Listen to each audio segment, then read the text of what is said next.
Today, I have an epic story for you, how I transferred in a Russian airport where according to the embassy, it is impossible to transfer. So, let's go back.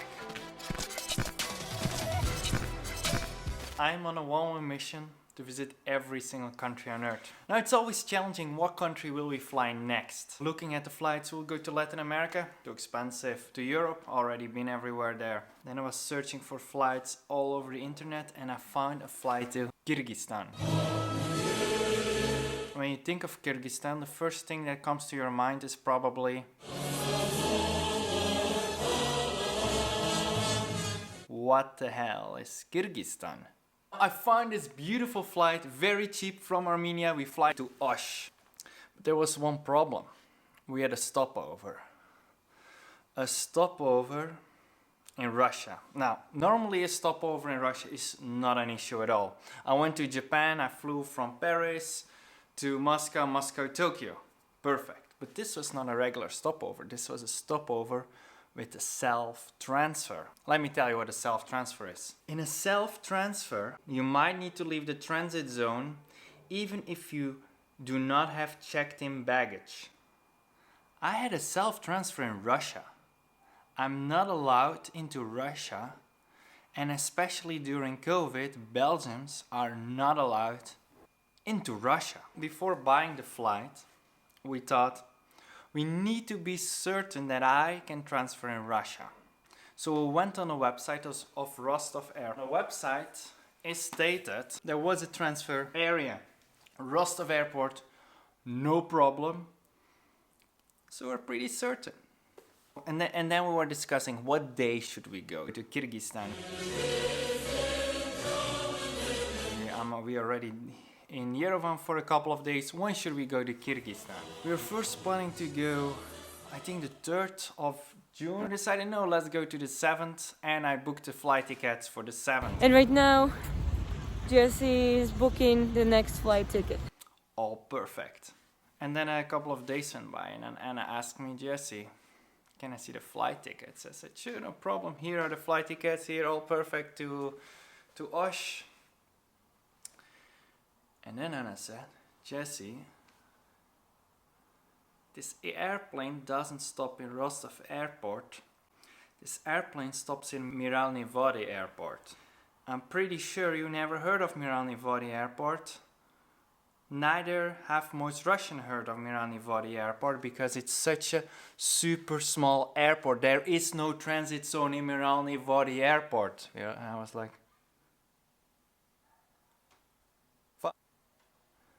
we already have the tickets. It was late in the evening and the only embassy that works was the US embassy. So we called the Russian embassy in the United States. And I said like, shouldn't be a problem, that's fine. But I know the airline could be annoying. We called the airline 1 time, 2 times, 3 times, maybe 100 times. Never buy your ticket in Northwind Airlines. They never pick up the phone, whatever we tried. We send them emails, try to contact them. No response, no customer service.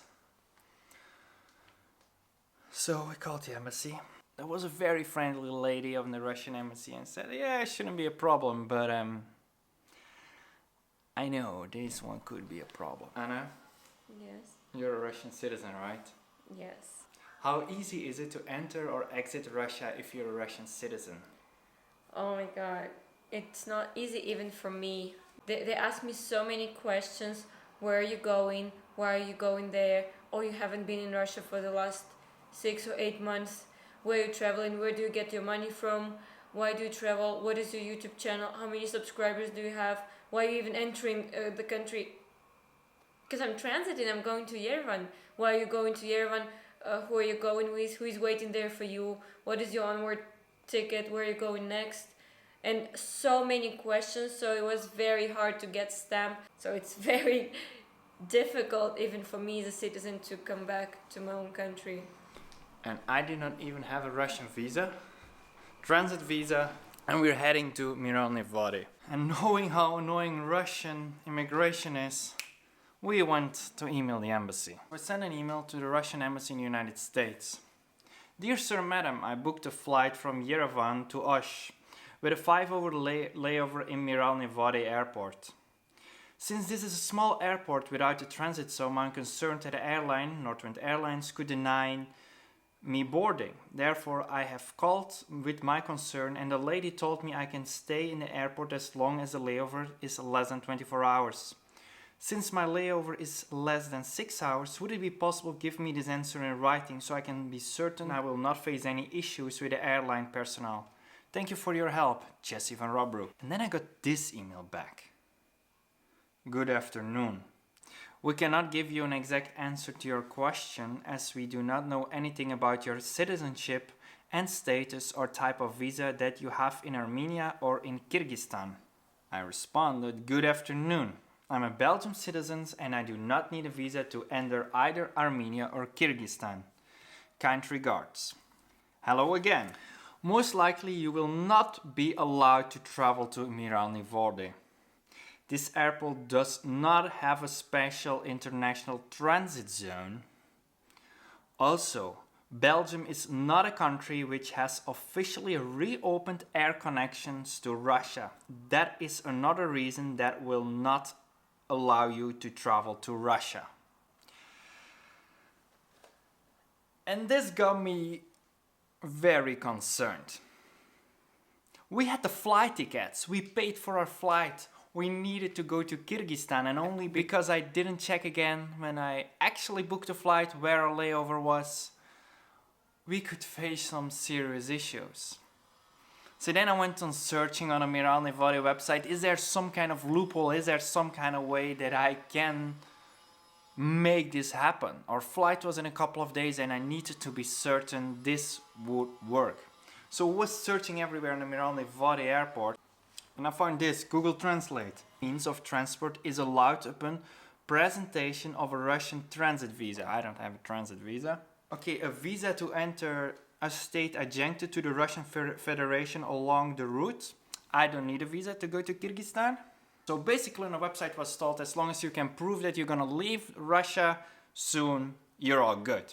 So I went to message the embassy again and I did copy paste and I said, and I also called to the Russian embassy a few minutes ago and the lady said there won't be a problem if I have an onward ticket and stay at the Russian airport for not more than 24 hours. She said that no transfer or any other visa is required.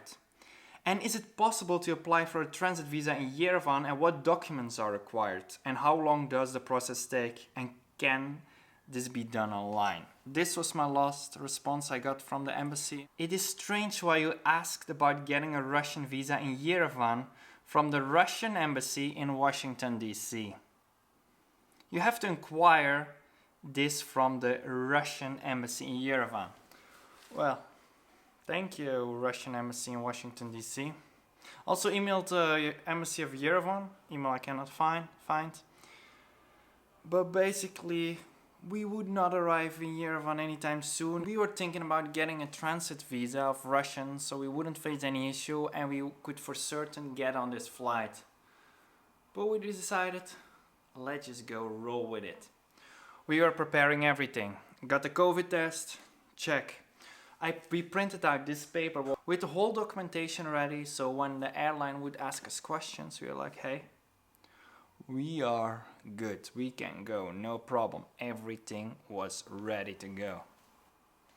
So walk to the airport, kinda stressed, get there, give our passport, ask for a boarding pass, ask for a COVID test. Yes, COVID test ready. And I asked, yeah, do you have a Russian visa? I was like, yeah, we don't need a Russian visa. We're going to Kyrgyzstan. And then they looked, do you need a visa for Kyrgyzstan? No, I do not need a visa to Kyrgyzstan. Can you prove you do not need a visa for Kyrgyzstan? Because according to my system, you need a visa to Kyrgyzstan. I said, of all my preparation, I didn't think this would be an issue. So I fired up the internet, tried to find some things online, and I was like, yeah, here, this website. Yeah, that's not an official website. Give me an official website. I found a Wikipedia page, and I said like, okay, sure. Then they printed the boarding pass and then I was like, wait, you transfer Mineralnie Vody? They don't have a transit zone. And then we told, but the embassy told this wouldn't be an issue. We just can go. This is no problem. We call the embassy, everything is fine. Okay, let me call my boss. Then he called the boss. Then we waited for a time, and eventually we got a boarding pass. And my idea was, as long as I have the boarding pass, as long as I'm in the plane flying to Russia, they wouldn't send me back to Yerevan, right? Or they wouldn't send me to Belgium, right? Nah, they wouldn't do that. So I went there to get my exit stamp of Armenia. And then the lady said, where are you going? I said, well, I'm gonna go to Kyrgyzstan. Okay, do you need a visa to enter to Kyrgyzstan? I said, I don't need a visa to enter Kyrgyzstan. And I had already her exit stamp, and then the lady said, yeah, does he need a visa to go to Kyrgyzstan? And I said, no, he doesn't need a visa to go to Kyrgyzstan. And the lady was like, okay. Yes, I was getting in my flight, everything ready to go to Kyrgyzstan. Excited, boarded the plane, everything perfect. Flew there, arrived in Mineralnie Vody.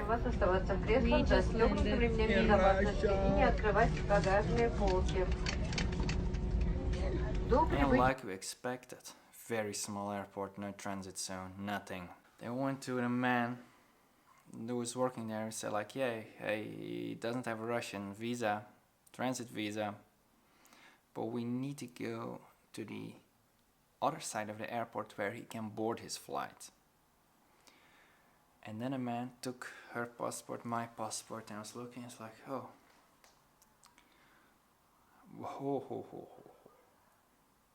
Let me call someone. Yeah, but can you just not bring us just to the other side of the airport? No. Let me call my boss. And then he was calling his boss. Then he came to speak to us, speak to Anna in Russia. I didn't understand anything. Then he called his boss again. Then he spoke to Anna again. Then he spoke to his boss again. Then he wanted to call to Anna again, and then Anna said, well, Jesse, right now they're debating whether to send you back to Armenia or to let you go. And I thought to myself, but why? I'm already here, my flight is in a couple of hours to Osh. I need to go to Osh. Then he called to his boss again. Then speak to us again, and I was just waiting. Eventually the whole terminal, the whole place, all the Russians entered Russia. And we were still waiting. Then they asked if we were married or not. Well, we are not married. And said, oh, if you were married, then this wouldn't be an issue. It's like, what are you doing for a living? We said we have a YouTube channel. We do trading. It's like, okay, YouTube channel. Yeah, we can work with YouTube channel. How big is your YouTube channel? Yeah, sorry, that's not big enough. Okay, let me call my boss again.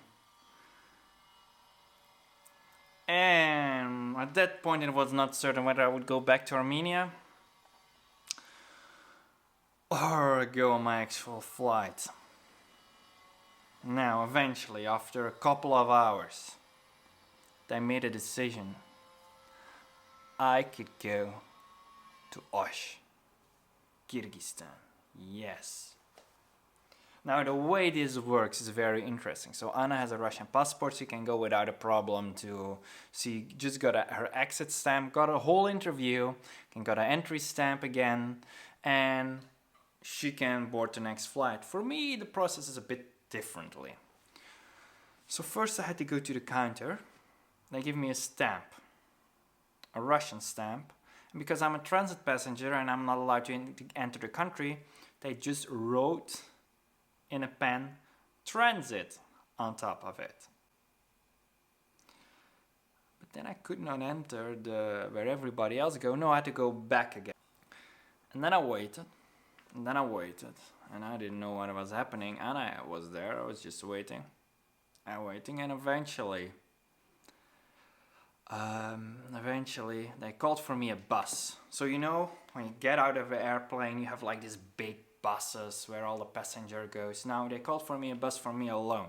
Like, yeah, come enter the bus. So I entered the bus, Keep in mind it's a very small airport. So I entered the bus, they drove me for 1 minute, I exited the bus, went to the terminal, the only terminal they have, and there I was, waiting for my next flight all alone in the terminal. When I was checking in on the flight, by then already the whole airport knew about two crazy YouTube bloggers that are transiting on the airport that doesn't even have train. When I was getting my exit stamp from Russia, the woman asked, "Oh, are you traveling with that Belgian? He's already waiting for you." And then she asked me a couple more questions, gave me an entry stamp, and then I saw some more officers that told me that Jesse's waiting for me there, bored, alone. And then I brought Jesse pizza. He already had his beer. And we were on our way to Osh. So can you transfer in Russia without a visa? Yes. Would I recommend it? Not really, but it is possible. So next time you will see all the amazing adventure here in Central Asia. I'm now filming this video out of Uzbekistan. We will explore Kyrgyzstan, Uzbekistan, Tajikistan, amazing countries, amazing stories that are to come. If you like these kind of stories, let me know and then I can make more of these. Subscribe, ring the bell to get notified of the next video, and see you next week. Oh, by the way, if you want to support the channel, you can always buy me a coffee. The link is in the description. See you.